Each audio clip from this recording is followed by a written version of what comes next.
En algún lugar del valle del río Alabama, entre las plantaciones de algodón del condado de Montgomery y las antiguas tierras Creek, hay un documento judicial sellado que los historiadores locales no quieren mencionar.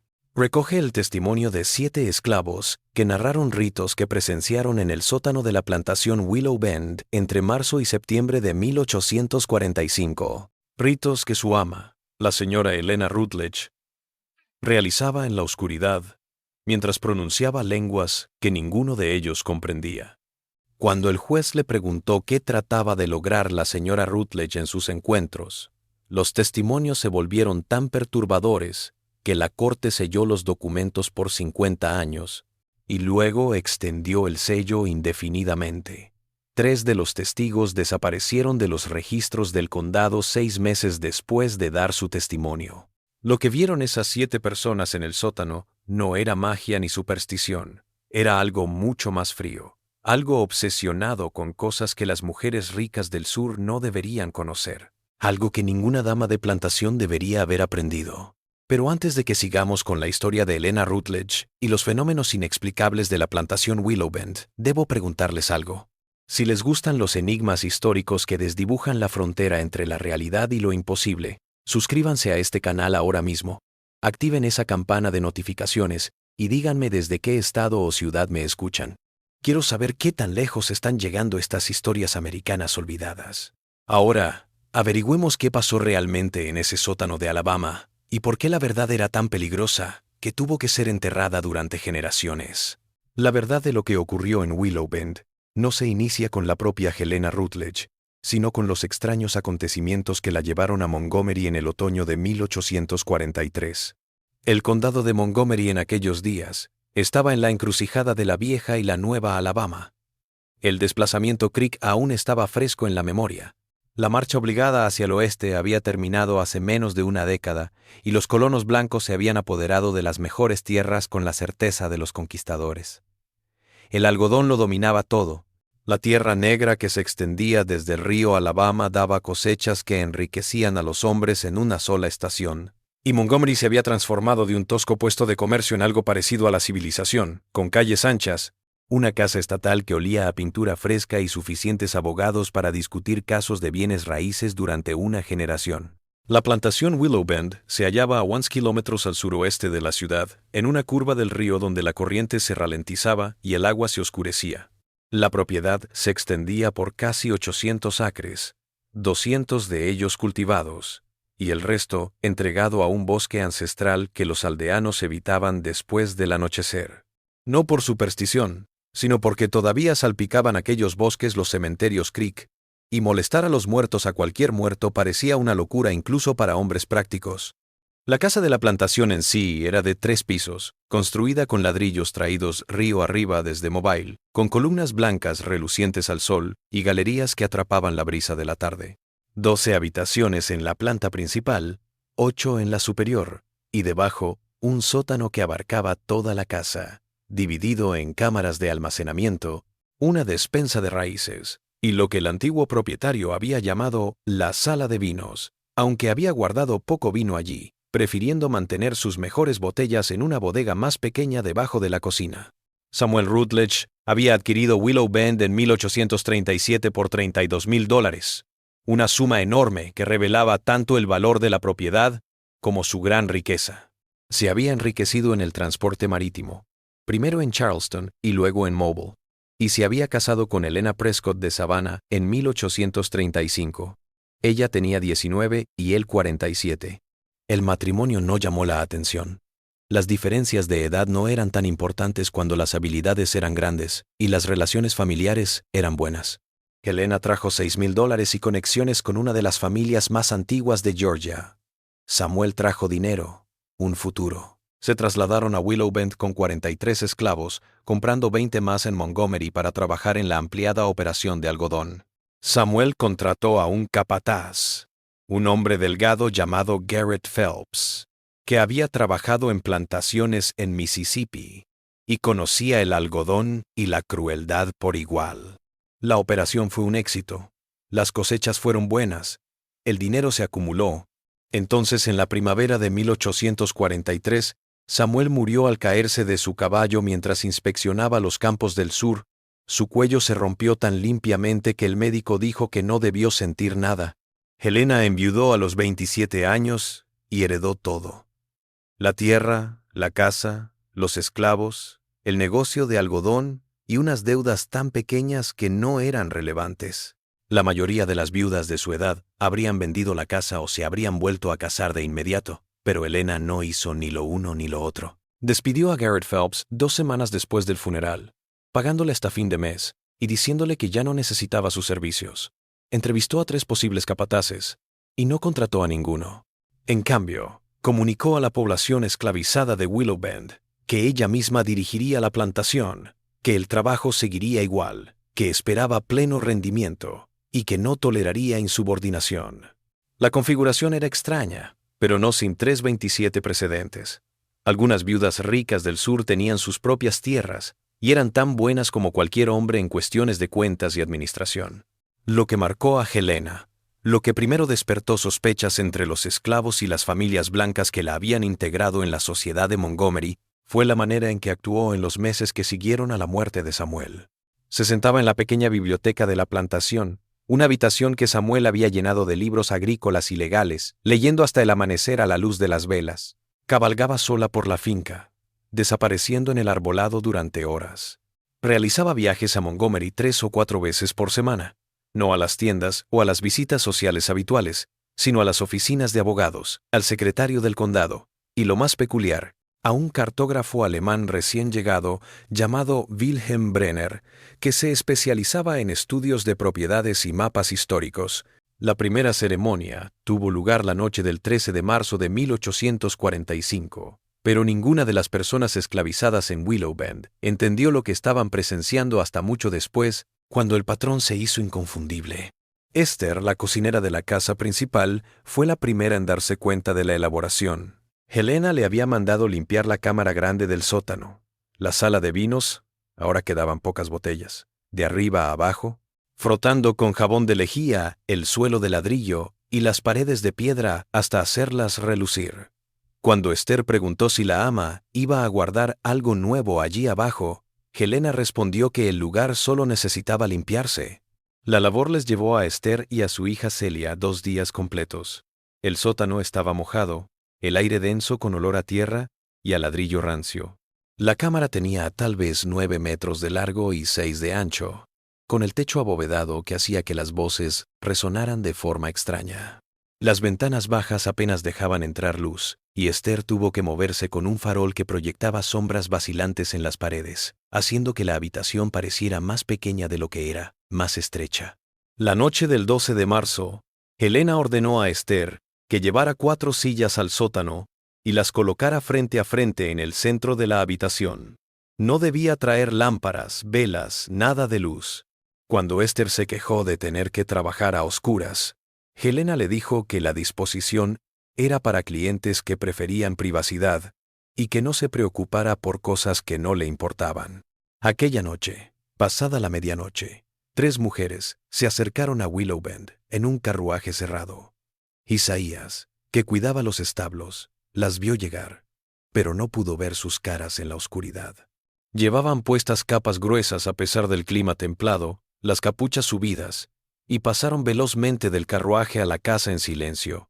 Helena las recibió en la puerta, ya eso era raro en sí mismo, y las llevó más allá de la sala y el comedor hasta las escaleras del sótano. Celia seguía despierta en la cabaña que compartía con su madre. Una tos que la atormentaba desde hacía semanas no la dejaba dormir. Tenía sed y fue a la casa principal. Se acercó en silencio, sabiendo que ser descubierto fuera de tiempo podría significar un castigo. Entró por la puerta de la cocina, que nunca estaba cerrada con llave, y se detuvo al oír voces abajo, en el sótano, amortiguadas pero inconfundibles. No debió acercarse. Cada parte de él le gritaba que bebiera su agua y huyera. Pero la curiosidad, esa cosa peligrosa, la arrastró hasta la puerta del sótano, entreabierta, y se situó donde podía oír sin ser vista. 4 voces femeninas, todas en tono. La de Helena la reconoció al instante. Las otras eran desconocidas, pero hablaban con los acentos de la riqueza y el poder. No estaban rezando, no en una forma en que Celia reconociera. Las palabras eran formales, controladas, casi recitadas, pero en ningún idioma que conociera, ni inglés, ni francés, ni las palabras dispersas en español o creek que había recogido de otras personas esclavizadas con diferentes historias. Entonces, la voz de Helena, firme, nos comprometemos. Nos aferramos al método. Nos aferramos al futuro, que no será negado. Las otras voces repitieron sus palabras con exactitud, y entonces el silencio se extendió tanto que Celia pensó que quizás habían terminado y se irían pronto. Debía haber corrido. En cambio, se quedó. Y en el silencio oyó algo más. Un sonido como de hojas que se pasan, como de muchas manos moviendo papeles. Y luego, un sonido de golpe, metal sobre piedra, regular, rítmico, como el tic-tac de un reloj gigante. El ruido siguió no sé cuánto tiempo, 1 hora, pero no debieron ser más de 15 minutos. Entonces Helena habló de nuevo, en inglés. La primera marca está hecha, el primer límite está puesto, lo que hemos iniciado va a continuar hasta que la medida esté completa. Celia se marchó entonces, tan silenciosa como había venido, el agua olvidada. Volvió a la cabaña y no le dijo nada a su madre, pero no pudo dormir. Y cuando amaneció, fue como si hubiera estado aguantando la respiración toda la noche. Las 4 mujeres salieron antes del amanecer. Su carruaje se alejó rápidamente, y Helena llegó al desayuno tan tranquila como de costumbre, dando órdenes para el día como si nada hubiera pasado. Pero Esther, sirviendo el café en el comedor, notó algo que nunca había notado antes. Una pequeña marca en la muñeca izquierda de Helena, como una quemadura o un tatuaje. Un símbolo que parecía 2 líneas cruzadas con un círculo en el centro. Todo en tinta negra tan profunda que parecía absorber la luz en lugar de reflejarla. Abril y mayo siguieron el mismo patrón, con una regularidad perturbadora. Cada 3 semanas, casi como un reloj, el carruaje cerrado llegaba cerca de la medianoche, descargando a 3 mujeres en Willow Bend. Pasaban horas en el sótano con Helena, sus voces a veces audibles para cualquiera lo suficientemente desafortunado como para estar cerca de la casa en ese momento, hablando en esa lengua extraña, haciendo el negocio que fuera que la reunía en la oscuridad y el secreto. Los esclavos de Willow Bend comenzaron a comunicarse entre ellos, en voz baja, siempre conscientes de que los oídos podían estar escuchando y la información podía usarse en su contra. Moisés, que trabajaba en los campos de algodón, y había estado vivo lo suficiente como para reconocer patrones en el comportamiento de la gente blanca, pensó que las mujeres estaban involucradas en algún tipo de acuerdo comercial que no querían que sus esposos o padres descubrieran. En la mayoría de los casos, las mujeres no podían tener propiedades ni hacer negocios por su cuenta, y tal vez estas reuniones eran solo mujeres ricas que encontraban maneras de eludir las leyes. Su teoría era lógica. Lo explicaba sin necesidad de pensar en algo más oscuro, pero no explicaba las marcas que se iban revelando en las muñecas de otras mujeres en la sociedad de Montgomery. Marcas iguales a la de Helena, pequeñas, oscuras, exactas, que asomaban cuando sus mangas se desplazaban o se quitaban los guantes en actos sociales. Esther empezó a percibir cambios en el comportamiento de Helena fuera de sus encuentros nocturnos. La ama ahora se quedaba más tiempo en la biblioteca, pero los libros que leía ahora eran distintos. Libros que había conseguido de alguna manera que Esther no lograba reconocer. Libros antiguos, polvorientos, de tapas gastadas, escritos en lenguas que Esther no podía identificar. Helena le había pagado a alguien para que le enseñara idiomas. Eso estaba claro, pues a veces lo oía leyendo en voz alta, ensayando pronunciaciones, y los sonidos no se parecían a ninguna lengua europea. A principios de mayo, Helena hizo otra cosa extraña. Eligió a 7 esclavos de Willow Bend: Esther, Celia, Moses, Isaías, una joven llamada Rachel que trabajaba en los huertos, un hombre llamado Thomas que cuidaba el equipo, y un chico de unos 14 años llamado Benjamin. Y les dijo que a partir de ahora servirían solo en la casa, nada de trabajo en el campo. Cuidarían la casa principal, los jardines, y harían cualquier cosa que Helena les dijera. Sus habitaciones fueron movidas más cerca de la casa principal, en una cabaña larga que antes había sido un almacén. La cercanía los volvió privilegiados y vulnerables al mismo tiempo. Mejor comida, mejor trabajo, pero también estar siempre cerca de lo que hiciera Helena, siempre expuestos a las reuniones, los preparativos, las repercusiones. Rachel fue la primera en observar los cambios en el sótano. Helena le había mandado limpiar después de una de sus reuniones de medianoche, y había descubierto cosas que no estaban ahí antes. Arañazos en el suelo de ladrillo que parecían dibujos, montones de ceniza en las esquinas que olían a papel quemado, y lo más extraño de todo, la temperatura de la habitación en sí, que se sentía más cálida de lo debido, como si las paredes de piedra hubieran absorbido el calor de la reunión como el metal absorbe el calor del sol.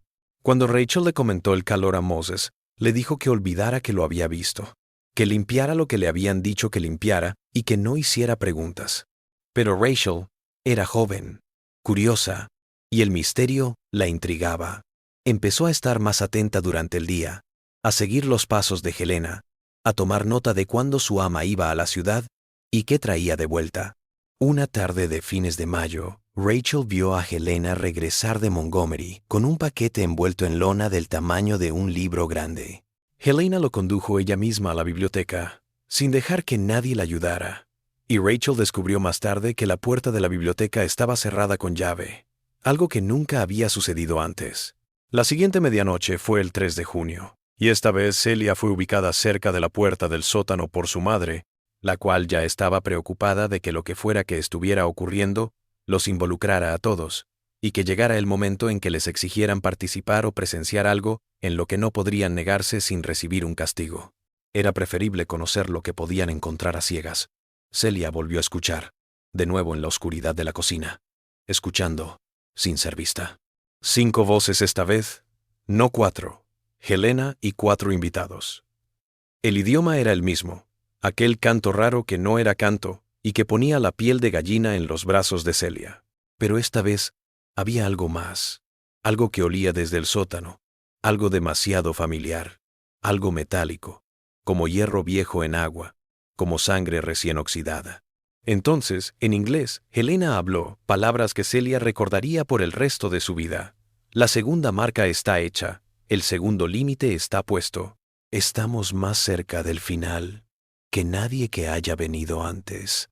Otra de las mujeres respondió, su voz cargada de una emoción que Celia no podía reconocer del todo. ¿Entusiasmo, quizás, o algo parecido al fervor religioso? ¿Cuántas quedan?, preguntó. La respuesta de Helena fue sencilla, aterradora en su certeza. 7. 7 más y 20 años darán sus frutos. 7 más y todo lo que dijeron que era imposible se hará realidad.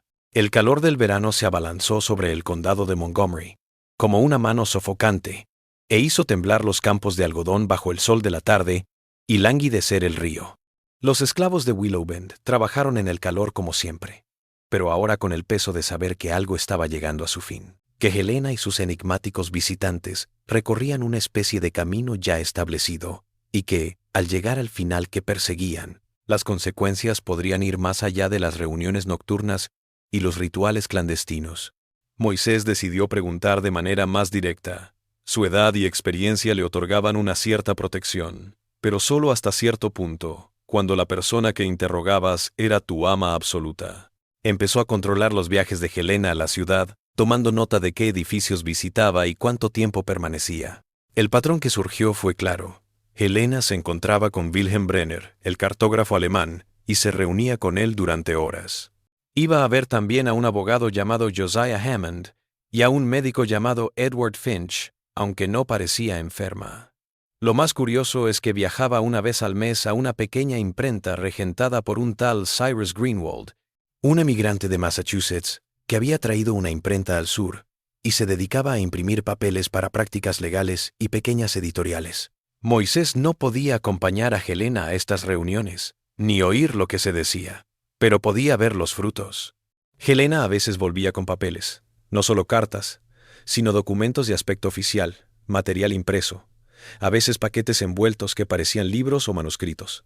En julio, el menor de los 7 elegidos para servir en la casa principal, Benjamin, tropezó con algo que finalmente ofreció una pieza tangible del rompecabezas.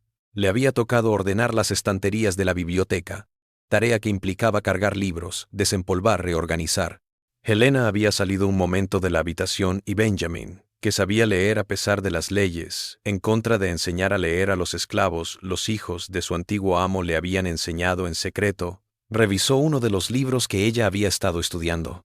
El libro era antiguo, su encuadernación rota, sus hojas amarillentas. Estaba en inglés, pero en inglés antiguo, del que hay que leer con cuidado para entender. La portada, manuscrita en vez de impresa, rezaba, un informe auténtico de los ritos secretos de las mujeres de los Cárpatos y sus maneras de adquirir poder más allá de la ley natural. Recopilado por el hermano Agustín. Año del Señor de 1721. Apenas pudo leer unas cuantas páginas antes de oír a Helena regresar, pero lo que leyó se quedó con él como un sueño febril. El texto narraba prácticas rituales realizadas por grupos de mujeres en Europa del Este que habían encontrado formas no mágicas, aclaraba el texto, sino metódicas, científicas en su modo de obtener ciertos resultados mediante una serie precisa de acciones, palabras y lo que el autor llamaba contratos de sangre, aunque parecía más simbólico que literal. El libro las retrataba trabajando en secreto, pasando su conocimiento de generación en generación, sin llegar a escribir nunca los procedimientos completos, sino solo partes, de modo que solo las iniciadas conocieran la práctica completa. El objetivo de su labor, explicaba el libro, era adquirir poder en sociedades que no les otorgaban ninguno de los dos, forjar las condiciones que beneficiarían a ellas y a sus descendientes por generaciones, literalmente encadenando el futuro a su voluntad con las acciones del presente. Benjamin volvió a colocar el libro exactamente como lo había encontrado, y no le dijo nada a Helena cuando regresó. Pero esa noche le reveló a Moses lo que había leído, y Moses se lo reveló a Esther y a los demás. La verdad lo transformó.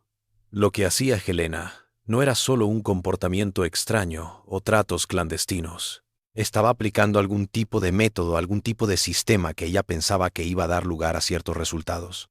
Y las reuniones de medianoche eran parte de ese sistema, puntos en un proceso que exigía muchos jugadores y una sincronización precisa. La pregunta que los atormentaba ahora era sencilla y horrible. ¿Qué intentaba hacer exactamente Helena? ¿Y qué papel, si es que alguno, tendrían que desempeñar en ello? La reunión de agosto trajo de nuevo a 5 mujeres, y esta vez, Isaías logró situarse cerca de una de las ventanas a ras de suelo que daban al sótano. El cristal era viejo y distorsionado, y no podía ver bien, pero podía ver movimiento, formas en la oscuridad, porque las mujeres finalmente habían traído luz. No lámparas ni velas, algo más. Un resplandor fosforescente que no titilaba como una llama, sino que persistía, frío, blanco azulado. Con esa luz rara, Isaías vio a las 5 mujeres sentadas en círculo con las manos tomadas, y en medio un libro grande abierto en un atril. Helena lo estaba recitando, y las demás estaban respondiendo, sus voces formando un compás, un patrón, un sonido que le hacía doler los dientes a Isaías, aunque estaba fuera, separado por el cristal y la distancia. Entonces Helena sacó un cuchillo, pequeño y plateado, e Isaías supo con certeza helada que ese era el momento en que lo que fuera que estuvieran haciendo se adentraría en algo horrible. Pero Helena no apuñaló a nadie. En lugar de eso, apretó la hoja contra su palma, hasta sangrar, y dejó caer 3 gotas sobre las páginas abiertas. Cada una de las otras mujeres hizo lo mismo, 3 gotas cada una, 15 gotas en total. La sangre desapareció en el papel como si se la hubiera tragado, sin manchar, sin dejar rastro. La voz de Helena llegó a través del cristal. La 6ª marca está hecha, 6º límite. Estamos casi al final de lo que nos garantizará a nosotras y a nuestras hijas lo que ninguna ley ni ningún hombre otorgará. Estamos casi en el punto en que la propiedad y el poder estarán en nuestras manos y permanecerán en ellas, inquebrantables, innegables. Isaías se retiró, mareado. No por la sangre había visto cosas peores que unas gotas, sino por la certeza en la voz de Helena, la absoluta convicción de que lo que estaba haciendo funcionaría, de que no era locura ni delirio, sino una acción práctica con resultados prácticos. Septiembre trajo tardes más frescas y una tensión en Willow Bend que podía sentirse casi como la humedad antes de una tormenta. El comportamiento de Helena se intensificó, se focalizó. Se encerraba días enteros en la biblioteca y salía solo para dar algunas instrucciones y desaparecer de nuevo. Dejó de ir a la iglesia, dejó de recibir visitas, dejó de guardar las formas mínimas del luto de una viuda. La gente de Montgomery lo notó. Se hablaban rumores de Helena Rutledge y su extraño aislamiento, de las mujeres que acudían a su propiedad por la noche, de las marcas que algunas de ellas llevaban en sus muñecas. Pero los rumores eran solo rumores, y Helena era rica, y los ricos se salían con la suya en cosas en las que los pobres habrían sido castigados. Esther oyó una conversación a principios de septiembre que añadió más piezas al rompecabezas. Dos de las mujeres que visitaban habían llegado temprano, al anochecer en vez de a medianoche, y habían hablado en la sala antes de bajar al sótano. Esther, sirviendo un té que no tomarían, las oía hablar de papeles legales, transferencias de propiedades, leyes de herencia. Una de las mujeres, su voz tensa por la frustración, exclamó: «El hermano de mi esposo reclama las tierras madereras bajo la antigua escritura. El abogado alega que el testamento de mi padre no es explícito». Helena respondió con gélida certeza: «Cuando superemos la séptima marca, esas afirmaciones fracasarán. El nexo lo garantiza. La herencia que recibimos, a través de la sangre o la donación, nos pertenece de maneras que van más allá de la ley. Ha funcionado para aquellos que vinieron antes que nosotros. Va a funcionar para nosotras». La segunda mujer dijo: «¿Y estás segura de la fecha? ¿Estás segura de que el 21 de septiembre está bien?» La respuesta de Helena fue inmediata: «Los cálculos son correctos». Wilhelm asintió con las alineaciones. «El 21 es la fecha, la única fecha en los próximos 10 años en que todo se alinea. La fase lunar, las posiciones planetarias, el aniversario de la primera marca que hicimos en marzo. Todo debe ser preciso. El método es científico, no mágico. Sigue una ley natural que no entendemos». Esther continuó sirviendo como si no hubiera escuchado nada, pero sus manos temblaron, y cuando salió de la habitación, fue directamente a Moisés y le repitió cada palabra. La séptima y última reunión sería el 21 de septiembre, en tan solo 2 semanas. Lo que sea que Helena y su equipo esperaban lograr, lo que sea que pensaran que esto lograría, el final estaba cerca. Y ahora los 7 esclavos que habían sido colocados en las inmediaciones de lo que hacía Helena se enfrentaban a una decisión imposible. Debían intervenir, alertar a alguien en la ciudad sobre lo que estaba ocurriendo, arriesgándose a una muerte segura por inmiscuirse en los asuntos de la gente blanca, o debían permanecer callados, cómplices involuntarios, y esperar que, cuando llegara lo que tuviera que llegar, no acabara con ellos también. Moisés reunió a los 7 la noche del 8 de septiembre en la cabaña que compartían y habló en voz baja, aunque Helena casi nunca salía de la casa principal después del anochecer. «No podemos detenerla», dijo Moisés sin rodeos. «Aunque quisiéramos, aunque fuéramos al sheriff o al juez, ¿quién nos creería? Somos esclavos, rindiendo testimonio contra una mujer blanca, rica sobre rituales, pactos de sangre, libros de Europa. Nos castigarían por mentir, por meternos en problemas, por hablar fuera de lugar». Rachel sacudió la cabeza. «¿Entonces solo observamos? ¿Simplemente dejamos que suceda lo que tenga que suceder? Lo registramos», dijo Esther en voz baja. «Lo recordamos todo. Fuimos testigos de una manera que no puede ser ignorada más tarde, si el más tarde llega e importa». Thomas, que casi nunca hablaba, agregó: «Y listos para escapar si es necesario. Anotamos dónde están los caballos, dónde están los víveres.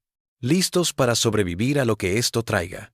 Aceptaron el plan tal como estaba, no por valentía, sino por falta de alternativas. Mirarían, recordarían, sobrevivirían. Los días entre el 8 y el 21 de septiembre fueron eternos y demasiado cortos a la vez. Helena estaba preparando todo, recibiendo envíos desde la ciudad, limpiando el sótano ella misma en lugar de dejar que lo hicieran, revisando una y otra vez papeles y números que ninguno de ellos podía ver. El 19 de septiembre, 2 días antes de la ceremonia final, Helena hizo algo sin precedentes. Los reunió a los 7 en el hall principal y les habló. su voz temblando más por emoción o miedo. Lo que voy a pedirles puede sonar extraño, comenzó Helena, pero necesito que comprendan que lo que ocurre el 21 es crucial, más de lo que jamás hayan visto antes. Quiero que todos ustedes se queden en sus habitaciones esta noche. No se acerquen a la casa principal. No intenten mirar o intervenir. Lo que estamos haciendo es peligroso, y cualquier interrupción podría costarnos caro. Se detuvo, mirando a cada uno de sus rostros. Siempre los he tratado con justicia. Nunca he azotado. Nunca he vendido familias. Nunca he exigido nada más que lo razonable. Les pido que confíen en que lo que hago tiene una razón que desconocen, pero que no va en contra de ustedes. ¿Pueden darme esa confianza? Cuando el silencio se extendió demasiado, Moses asintió. Sí, señora. Permaneced en vuestras habitaciones. Helena se relajó un poco. Está bien. Después del 21 todo volverá a la normalidad. Tienen mi palabra. Los despidió y volvieron a su cabaña. Ninguno de ellos pensó que las cosas volverían a ser como antes, pero habían dicho lo que tenía que oír, y ahora harían lo que tenían que hacer. La noche del 21 de septiembre de 1845 fue ideal, fresca, seca, la luna 3 días pasada la llena, lo suficiente para ver sin estar descubierto. Los 7 se quedaron en su cabaña como se les había ordenado, pero dejaron las ventanas abiertas, sus oídos atentos a cualquier cosa que pudiera suceder. La tarde anterior había traído una sorpresa. Helena había convocado a Esther a la casa principal en privado y le había pedido que preparara una comida en particular para el día siguiente, no para las invitadas de medianoche, sino para la propia Helena. El menú era sencillo: pollo asado con hierbas.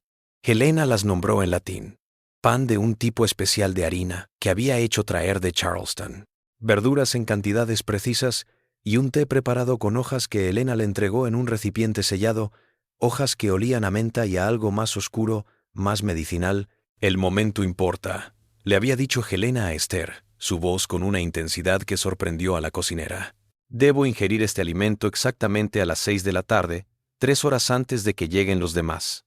La preparación ha tomado 20 años, Esther, 20 años de estudio, de reunir conocimientos, de localizar a otras que comprendieran lo que yo comprendía.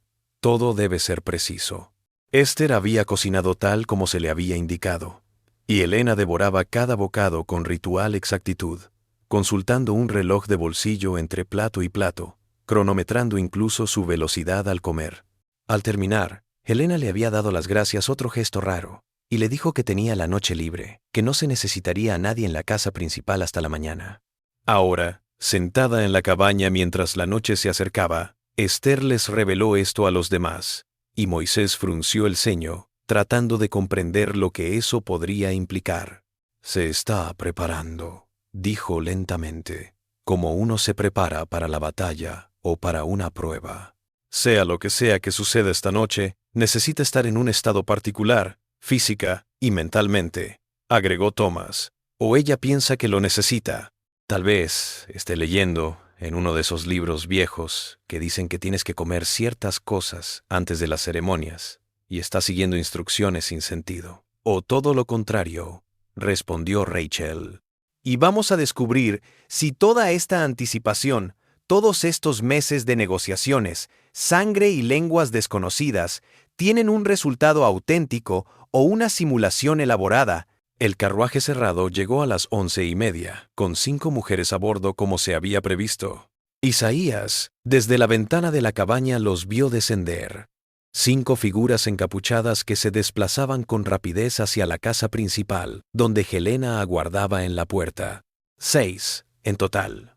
6 mujeres celebrando la última ceremonia de un proceso que las había mantenido ocupadas durante 6 meses y que creían que les daría poder y posesión por caminos fuera de la ley, pero que ellas afirmaban que seguían la ley natural.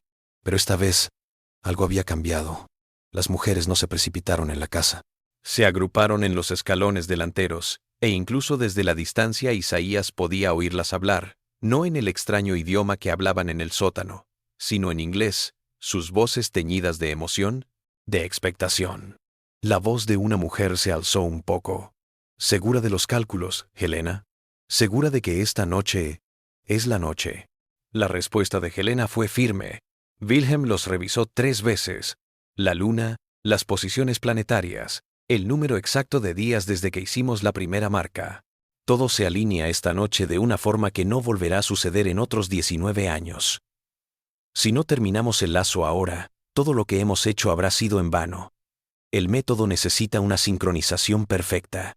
No hay discusión. Las mujeres entraron entonces en la casa, y durante los 30 minutos siguientes, los 7 observadores en la cabaña vieron luces moviéndose en la planta principal, destellos de lámparas en distintas ventanas, como si las mujeres estuvieran reuniendo provisiones, realizando los últimos preparativos. Las luces bajaron, se dirigieron al sótano, y la oscuridad envolvió la casa. La medianoche pasó. No se escuchó nada en la casa. No apareció ninguna luz en ninguna ventana. La noche estaba inmóvil, como si el mundo contuviera la respiración. Pero en la cabaña, Benjamin comenzó a sentirse raro. Los oídos taponados como antes de una tormenta, el sabor a cobre en la boca.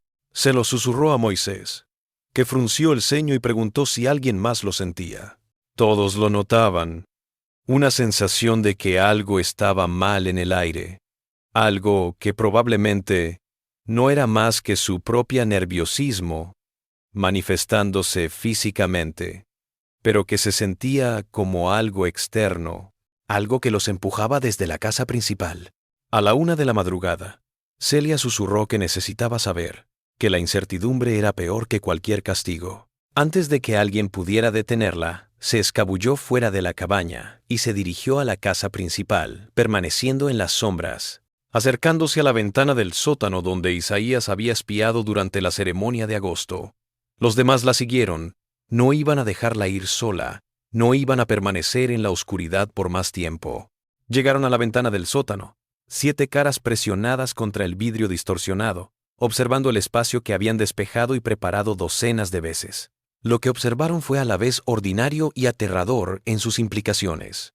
6 mujeres sentadas en círculo, sus manos unidas, sus ojos cerrados, la luz blanca azulada que los iluminaba de origen desconocido, el libro grande abierto en el centro de su círculo, y ahora podían ver que estaba escrito, texto apretado en muchos idiomas, páginas anotadas con lo que parecían ser fechas y notas, pero ahora había otras presencias en el círculo, presencias que no habían estado allí en ritos anteriores.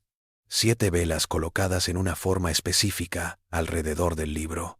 Un cuenco que parecía de plata o peltre, y papeles, decenas de papeles esparcidos por el suelo, todos ellos escritos. Elena estaba hablando, su voz audible a través del vidrio. Y como nuestros antepasados se impusieron fronteras con voluntad, palabra y testimonio, nosotras nos imponemos las nuestras, reclamando lo que la ley niega, garantizando lo que la sociedad rehúsa conceder, ligándonos a metas que superan la mortalidad individual y alcanzan a generaciones aún no nacidas. Otra de las mujeres continuó la oración sin detenerse. No exigimos la gracia de Dios, no rezamos a dioses. Nosotros juramos fidelidad a la ley natural tal como ella es en realidad, no como la ven los hombres ordinarios, no como la ven los hombres ordinarios. Hacemos resonar la intención y el efecto por medio de procedimientos que los antiguos practicantes descubrieron y anotaron. Procedimientos que operan no por magia, sino por la aplicación precisa de un principio. Una tercera mujer prosiguió. La sangre que derramamos es simbólica pero poderosa. Las palabras que decimos son intencionadas, medidas. El momento que celebramos está determinado astronómicamente y por la tradición. Esto es ciencia, no magia. Es método, no magia. Y funcionará, porque otros antes que nosotros probaron que funciona, que la voluntad humana concentrada y entrenada puede modelar la probabilidad misma. Helena abrió los ojos, las demás los mantuvieron cerrados y extendió la mano para tomar el cuchillo plateado que reposaba junto al libro. Pero antes de que pudiera alcanzarlo, una de las mujeres, la que Esther había oído llamar Catherine Drummond, habló con apremio. Espera, necesito saber que todas están a bordo. Una vez que hagamos esta 7ª marca, una vez que cerremos el lazo, no habrá vuelta atrás. Los textos antiguos no dejan lugar a dudas en ese aspecto. Nos encadenamos a nosotras mismas como encadenamos al futuro. Nuestra finca pertenece a este círculo. Nuestros hijos se convierten en la forma. Si alguna de nosotras tiene dudas, que hable ahora. Un silencio denso. Entonces Sarah Vaughan, cuya voz habían oído antes, dijo: «No lo dudo. La herencia de mi padre la va a recibir mi hija, o se la van a pelear hasta que no quede nada. La ley no me ampara. Este procedimiento da lo que la ley no da. Estoy comprometida». Cada mujer asintió a su vez. Helena asintió complacida. «Entonces vamos. Con esta séptima marca nos casamos. Con este séptimo borde definimos la estabilidad. Que la herencia que pedimos quede en nuestras manos y en las de nuestras hijas. Que nuestra fortuna permanezca intacta. Que el poder que garantizamos quede absoluto, encadenado no por fuerza sobrenatural, sino por ley natural de causa a consecuencia. Que lo que aquí pactamos esta noche resuene a través de las eras en beneficio de aquellos que comparten nuestra sangre y nuestra causa». Ahora abrió los ojos por completo, tomó el cuchillo y realizó el corte sobre su palma izquierda, más profundo que en rituales anteriores, lo suficiente para que la sangre fluyera de inmediato, goteando sin detenerse en lugar de solo perlarse. Mantuvo la mano sobre el libro abierto y dejó caer la sangre, contando en voz alta: 1, 2, 3, 4, 5, 6, 7. 7 gotas en vez de 3. Todas las mujeres repitieron el gesto. 7 gotas cada una. 42 en total. La sangre se desvaneció en las páginas como antes, pero dejó algo atrás. Un brillo sutil en el papel, como si la sangre se hubiera alimentado de algo en la tinta o en el propio pergamino. Un resplandor que persistió unos segundos antes de desvanecerse. Helena metió la mano en el cuenco del centro del círculo y sacó algo. Los espectadores no pudieron ver lo que era, pero parecía una joya o una pequeña pieza de metal. Lo sujetó y las demás sacaron de sus bolsos objetos parecidos. «Estas fichas son nuestra conexión física con las tierras que reclamamos», dijo Helena, su voz tomando un tono formal, casi ritual. «Cada una lleva la descripción legal del terreno o propiedad que queremos asociar a nosotras. Ahora lo situamos en el fundamento de esta relación, atando lo abstracto a lo concreto». Puso su ficha en el libro justo donde había caído su sangre. Las otras mujeres hicieron lo propio, colocando sus fichas en la forma de un mandala alrededor del texto central. Entonces Helena sacó un martillo pequeño, plateado como el cuchillo, y golpeó cada ficha una vez. El sonido resonó en el espacio cerrado del sótano. Por el acero al acero, por la sangre a la voluntad, por la palabra al hecho, sellamos el pacto, dijo. Entonces recogió uno de los papeles del suelo y comenzó a leer en aquel idioma ajeno que habían oído antes, aquel que no era latín ni nada, que les hacía doler los dientes a quienes lo oían incluso a través del cristal. Las otras mujeres la siguieron, leyendo sus propias hojas al unísono, sus voces resonando más que hablando, sintiendo más que escuchando. La luz blanca azulada se intensificó.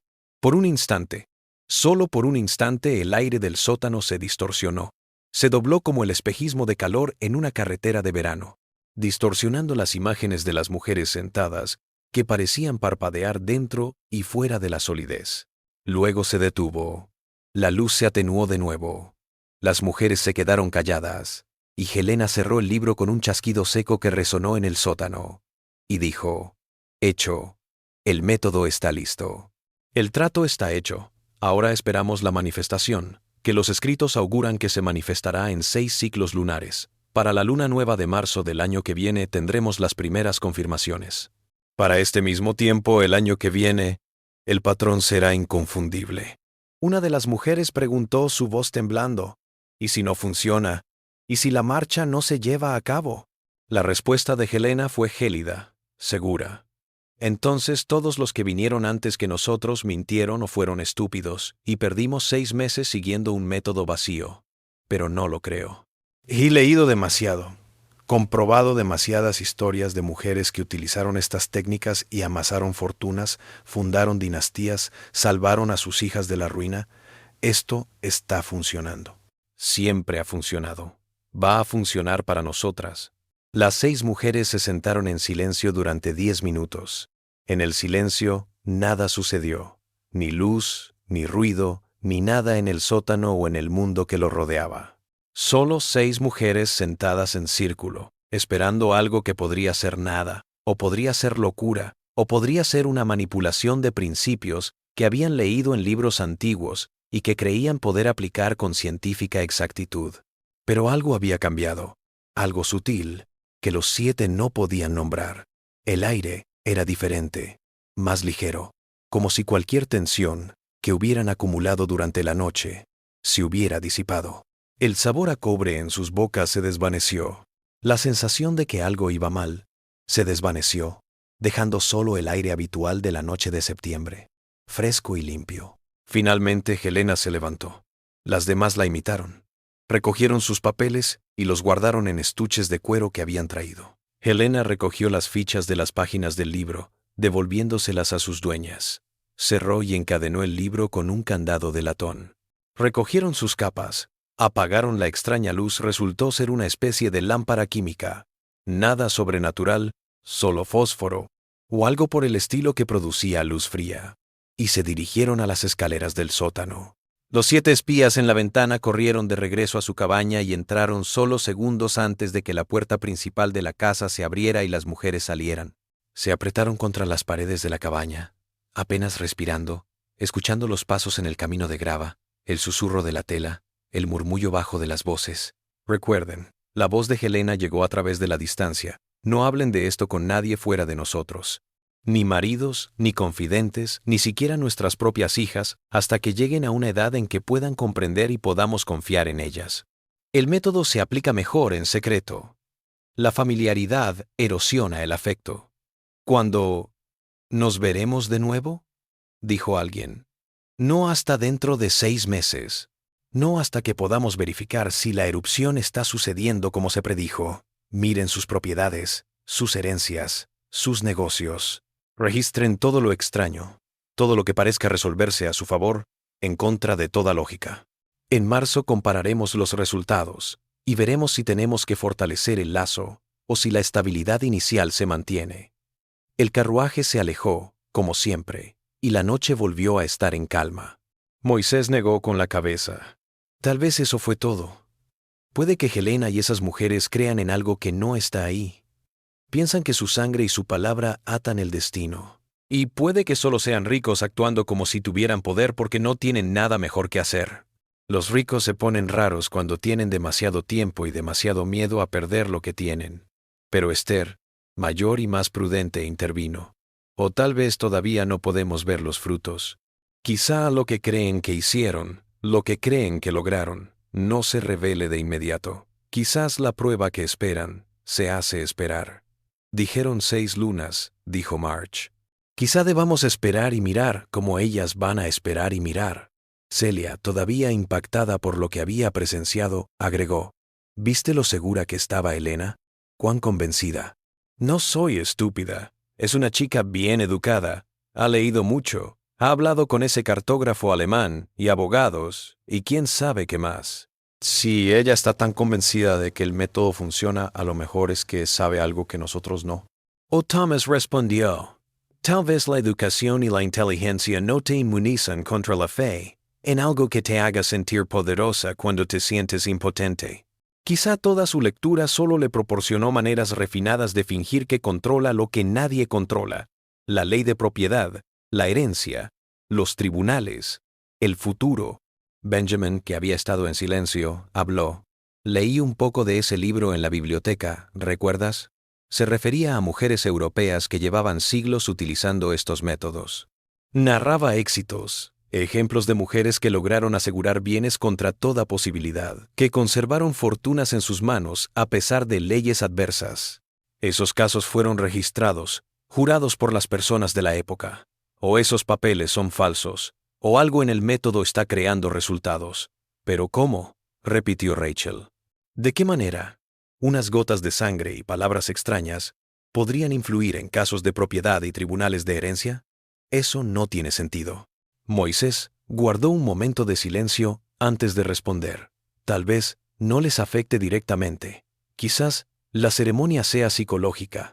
Quizá en el momento en que llevan a cabo estos rituales, en que se comprometen con este sistema de creencias, Las mujeres se vuelven más enfocadas, más coordinadas, más dispuestas a trascender límites y asumir riesgos. Quizás la magia no está en la sangre, ni en las palabras. Quizá reside en lo que los rituales les convencen que son, y cómo eso transforma la manera en que se comportan en el mundo. Era una explicación racional, una que no necesitaba de lo sobrenatural, ni de violaciones de la ley natural. Pero no explicaba el resplandor que habían visto en el aire del sótano, la manera en que la sangre había reaccionado a las páginas del libro, la presión acumulándose y liberándose.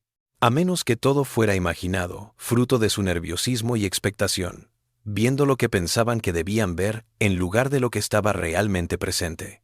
Ninguno de los dos durmió esa noche. Esperaron el amanecer. Esperaron una señal de que el mundo se había movido, o no. Esperaron a que Helena saliera de la casa y les confirmara que su ritual, su forma, su trabajo de 6 meses había dado sus frutos. Helena se presentó al desayuno, agotada, pero satisfecha, como quien ha logrado algo difícil. Dio las órdenes habituales para el día, no dio ninguna señal de que algo extraño hubiera sucedido. Trató a los 7 de la misma manera de siempre, con justicia, si es que la palabra podía aplicarse a seres de su propiedad. Pero había algo diferente en su forma de llevarse, una seguridad que no había tenido antes, o tal vez sí, pero ahora era más evidente. Se desplazaba por la casa como si fuera de su propiedad en más que en papel. Era como si su relación con Willow Bend se hubiera profundizado de la noche a la mañana en algo más que derechos de propiedad. Días, semanas. La cosecha de algodón seguía su curso como siempre, el trabajo fluyendo con los ritmos establecidos mucho antes de que comenzaran las ceremonias de Helena. Volvió a salir socialmente, volvió a la iglesia, comenzó a recibir visitas en horas regulares. Las reuniones de medianoche cesaron. El sótano volvió a llenarse de comida y provisiones, y la granja Willowbend volvió a caer en patrones que en la superficie parecían normales. Pero los 7 testigos observaron, tomando nota de cambios sutiles que por sí solos no habrían sido alarmantes, pero que juntos formaban un patrón que los inquietaba. A principios de octubre llegó una carta de Savannah. Helena estaba muy emocionada. Esther, sirviendo el té en la sala cuando Helena abrió la carta, escuchó a su ama soltar un leve jadeo de satisfacción. La carta, que Helena luego mostró a un abogado local que estaba de visita, hablaba de un primo lejano que había fallecido repentinamente y que le había dejado como heredera de una propiedad comercial en el distrito del Muelle de Savannah, una propiedad de primera que generaba alquileres sustanciales. La herencia no era nada nuevo. Los familiares lejanos morían y dejaban dinero a otros familiares. Lo raro fue la reacción de Helena cuando el abogado se sorprendió de que la hubieran incluido en el testamento. Nunca llegó a conocer a este primo y había familiares más cercanos que podrían haber esperado la herencia. Las cosas suceden por una razón, había expresado Helena con sencillez, una certeza que perturbó al abogado lo suficiente como para recoger sus papeles y alejarse. A mediados de octubre, Moses oyó una conversación entre Helena y Wilhelm Brenner, el cartógrafo alemán que había llegado para entregarle un mapa que ella había encargado. Se comunicaron en la biblioteca, sus voces resonando en el pasillo contiguo donde Moses supuestamente estaba puliendo el pasamanos. La alineación fue perfecta, decía Brenner. Su acento alemán denso, pero su inglés claro. He verificado los cálculos 4 veces desde la última vez que nos vimos. Las alineaciones planetarias del 21 de septiembre ocurrieron tal como se predijo y no volverán a suceder exactamente así en nuestras vidas. Lo que sea que intentara hacer, señora Rutledge, escogió el momento perfecto. La respuesta de Helena fue moderada. ¿Y los antecedentes históricos? ¿Las causas que le pedí que rastreara en los archivos europeos? ¿Lo confirmó? Descubrí 13 casos documentados en 3 siglos, respondió Brenner. Y escuchó el crujido de papeles, mientras el cartógrafo probablemente le mostraba sus mapas a Helena. Mujeres que celebraron ritos parecidos y después hicieron grandes fortunas. Bienes que heredaron a pesar de batallas legales. Empresas que triunfaron ante la adversidad. Pleitos hereditarios que ganó en términos que los testigos de la época consideraron improbables, pero no imposibles. Claro, uno podría decir que fueron coincidencias afortunadas, pero el patrón es increíble. Coincidencia es el nombre que la gente le da al patrón cuando tiene miedo de reconocer el diseño. dijo Helena. Gracias, Wilhelm. Su trabajo de investigación ha sido de un valor inestimable. Envíeme su factura final, y se la pagaré a tiempo. Después de que Brenner se fue, Moisés les contó a los demás lo que hablaron, y trataron de interpretarlo. 13 casos en 3 siglos. ¿Era eso prueba de algo real? ¿O simplemente la cantidad que cabría esperar encontrar si rebuscara en los registros históricos ejemplos que encajasen en un patrón predefinido? Noviembre trajo la primera sorpresa real. Una de las mujeres que había asistido a las ceremonias, la señora Catherine Drummond, ganó una demanda contra el socio de su difunto esposo y se hizo con el control total de una empresa naviera que todos pensaban que perdería. Los periódicos de Montgomery se hicieron eco del caso, diciendo que la decisión del juez parecía ir en contra de todos los precedentes y que los abogados de la señora Drummond habían presentado la documentación más completa y legalmente sólida que jamás hubieran visto, como si hubieran anticipado todos los desafíos posibles con décadas de anticipación. Rachel, que podía leer, y a menudo rebuscaba entre los periódicos desechados de la casa principal, llevó el artículo a los demás y se lo leyó en voz alta. Aquí se señala que el juez casi se negaba a fallar a su favor, pero no pudo encontrar ninguna razón legal para rechazar su demanda. Fue como si el caso se armara solo, como si las piezas encajaran sin intervención humana. Oh, dijo Thomas, como si la señora Drummond hubiera contratado buenos abogados y se hubiera estado preparando durante años para este preciso momento, anotando todo para que cuando llegara el momento del juicio, tuviera pruebas sólidas de su parte. Eso no es magia. Eso es planificación. Pero el sincronismo les irritaba. El caso se había resuelto el 3 de noviembre, 6 ciclos lunares después de la ceremonia final, justo cuando Helena había afirmado que empezarían a presenciar las manifestaciones. Una casualidad era descartable. Pero si venían más, no tuvieron que esperar mucho. A mediados de noviembre, Sarah Vaughn, otra asistente a la ceremonia, declaró que su hija sería la heredera universal de su padre, a pesar de tener 3 hermanos. Una situación tan extraña que se convirtió en comidilla de toda la sociedad de Montgomery. El testamento era viejo, bien ejecutado y perfectamente legal, redactado de tal manera que eludía las normas habituales de primogenitura. Los 7 testigos intercambiaron notas y fechas. La noticia de la herencia de la señora Vaughn llegó el 17 de noviembre, nuevamente dentro de la ventana de 6 ciclos que Helena había dado. El patrón se hacía evidente. ¿Pero qué demostraba? Habían adivinado Helena y su círculo cuándo maduraría su cuidadosa planificación, o algo en la ceremonia misma había afectado el resultado de maneras que desafiaban la causalidad ordinaria. Diciembre trajo 3 incidentes más, todos con mujeres que ahora sabían que habían participado en las ceremonias. Una disputa de tierra se resolvió de manera inesperada. Un préstamo de negocios aprobado sobre una garantía dudosa. Una tutela disputada que falló a favor de la madre sobre los familiares varones de su difunto esposo.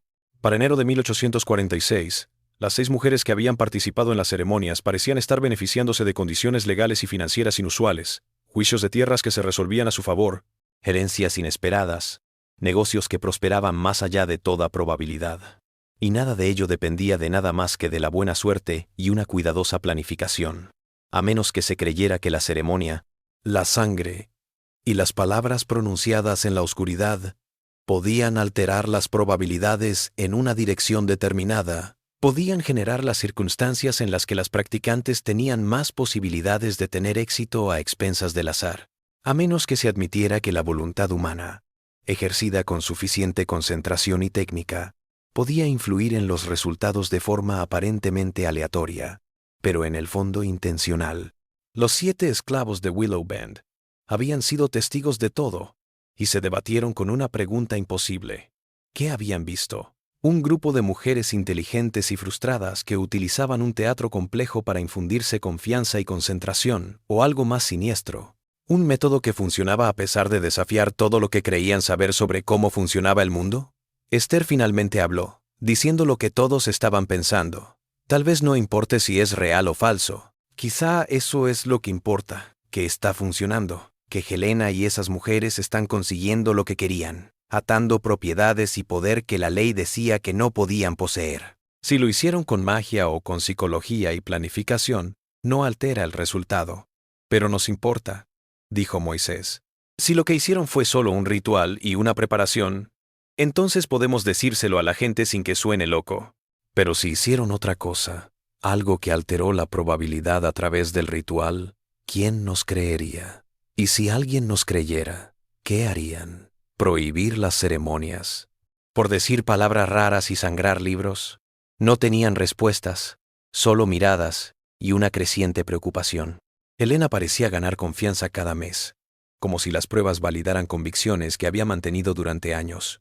Empezó a invitar a otras mujeres a Willow Bend, no a rituales de medianoche, sino a reuniones vespertinas aparentemente normales, té, charla y costura, pero con discusiones susurradas que el personal doméstico no podía oír por completo. En marzo de 1846, 6 meses después de la ceremonia final, Helena reunió a Catherine Drummond y Sarah Vaughan en Willow Bend para lo que parecía una visita social. Pero Celia, repartiendo refrescos en la sala, los oyó debatir resultados, cotejar resultados, registrar cuántas de sus predicciones originales se habían hecho realidad. «Once de 13», dijo Catherine, su voz satisfecha. «Once inmuebles o arreglos financieros ganados desde septiembre. La posibilidad de que eso suceda por casualidad es casi nula. 9 de 11 para mí», agregó Sarah. «Y las 2 que aún no se han resuelto están en el aire. Aún podrían aparecer tal y como se profetizó». Helena sonrió. Era una sonrisa poco común, que suavizó sus rasgos generalmente duros. 14 de 15 para mí. El método funciona, como lo prometían los textos. Como ya demostraron nuestros antepasados. Hemos creado un lazo que beneficiará a nuestras hijas y a las hijas de nuestras hijas. Hemos conquistado algo que ninguna ley humana puede arrebatarnos. ¿Deberíamos tener otra ceremonia?, dijo Catherine. ¿Fortalecer el lazo? Helena sacudió la cabeza. Las escrituras son explícitas. El refuerzo es innecesario si la primera asociación se realizó adecuadamente. Y lo fue. Seguiremos encontrándonos. Seguiremos coordinando. Seguiremos defendiendo los intereses de las otras. Pero el ritual está completo. Lo que hemos ligado en la tierra quedará ligado en el cielo. Celia les contó esto a los demás, y se dieron cuenta con un escalofrío de que Helena y su gente creían por completo en su método. Si esa convicción era fundada o delirante, no alteraba el hecho de que habían obtenido resultados impresionantes y los atribuían a rituales nocturnos con sangre, libros y palabras de lenguas muertas. La pregunta que ahora atormentaba a los 7 testigos era, ¿qué debían hacer con esta información? Se quedaban calladas, salvaguardándose del castigo seguro por hablar en contra de mujeres blancas ricas, o encontraban una forma de registrar lo que habían presenciado, de crear un registro que algún día pudiera ayudar a alguien a comprender lo que había ocurrido en Willow Bend. Moisés decidió en abril de 1846. Lo anotamos, dijo. Cada ritual, cada memoria, cada evento que siguió. Lo escribimos y lo ocultamos. Y algún día, cuando llegue el momento, nos aseguraremos de que alguien importante lo vea. La mayoría no sabe escribir, dijo Rachel. Pero Benjamín puede, dijo Moisés. Y yo puedo un poco, lo suficiente. Vamos a trabajar juntos. Vamos a hacer un acta de lo que vimos. Puede que nunca llegue el caso, pero si llega, si alguien alguna vez quiere saber qué pasó de verdad aquí, tendrá más que chismes y susurros. Lo elaboraron durante 2 meses, reuniéndose en secreto, con Benjamin escribiendo la mayor parte, y corrigiendo y añadiendo detalles Moses y los demás. Ocultaron las hojas bajo una tabla suelta en el suelo de su cabaña, aumentando la colección cada vez que algo nuevo sucedía. Pero en junio, su archivo secreto casi explota. Helena, inspeccionando los aposentos una noche, descubrió las páginas ocultas. Las leyó en silencio, su rostro inexpresivo, mientras los 7 se congelaban en terror, seguros de que acababan de firmar su sentencia de muerte. Cuando Helena habló, su voz estaba extrañamente calmada. «Creen que captan lo que vieron. Creen que han grabado algo importante. El método que he empleado ha sido usado durante siglos por mujeres que no tenían otra opción, otra manera de proteger su futuro ante leyes y sistemas creados para despojarlas. Lo que hice no era más malvado que lo que hacen los abogados cuando aprovechan agujeros en las leyes. No más milagroso que lo que hacen los médicos cuando usan ciencias que la mayoría de la gente no comprende». Se detuvo, mirándolos a todos. «No estoy molesta porque lo hayan mirado. Sabía que lo harían. Ni siquiera estoy molesta porque lo escribieron. Pero me decepciona que hayan transformado la metodología natural en otra cosa.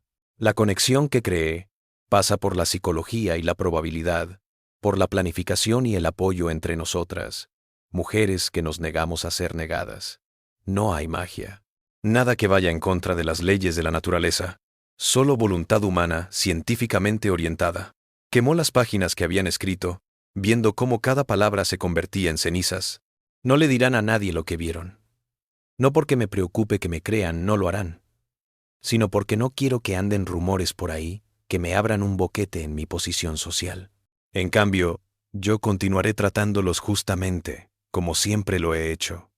Esa es mi propuesta. Aceptadla o ateneos a las consecuencias, que no van a ser buenas para nadie.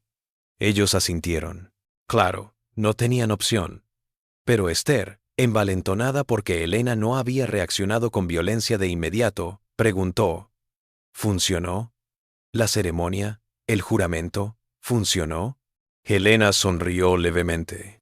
Miren dónde estoy ahora en comparación con hace un año. Miren las condiciones de las mujeres que estaban conmigo. Saquen sus propias conclusiones. Pero recuerden, correlación no implica causalidad. Y a veces la magia más poderosa es negarse a aceptar los límites que otros quieren imponerte. Los dejó en esa incertidumbre, en esa no respuesta que podía significar todo o nada. Y ellos vivieron sabiendo que no podían probar, no podían contar, no podían hacer nada, sino recordar y preguntarse: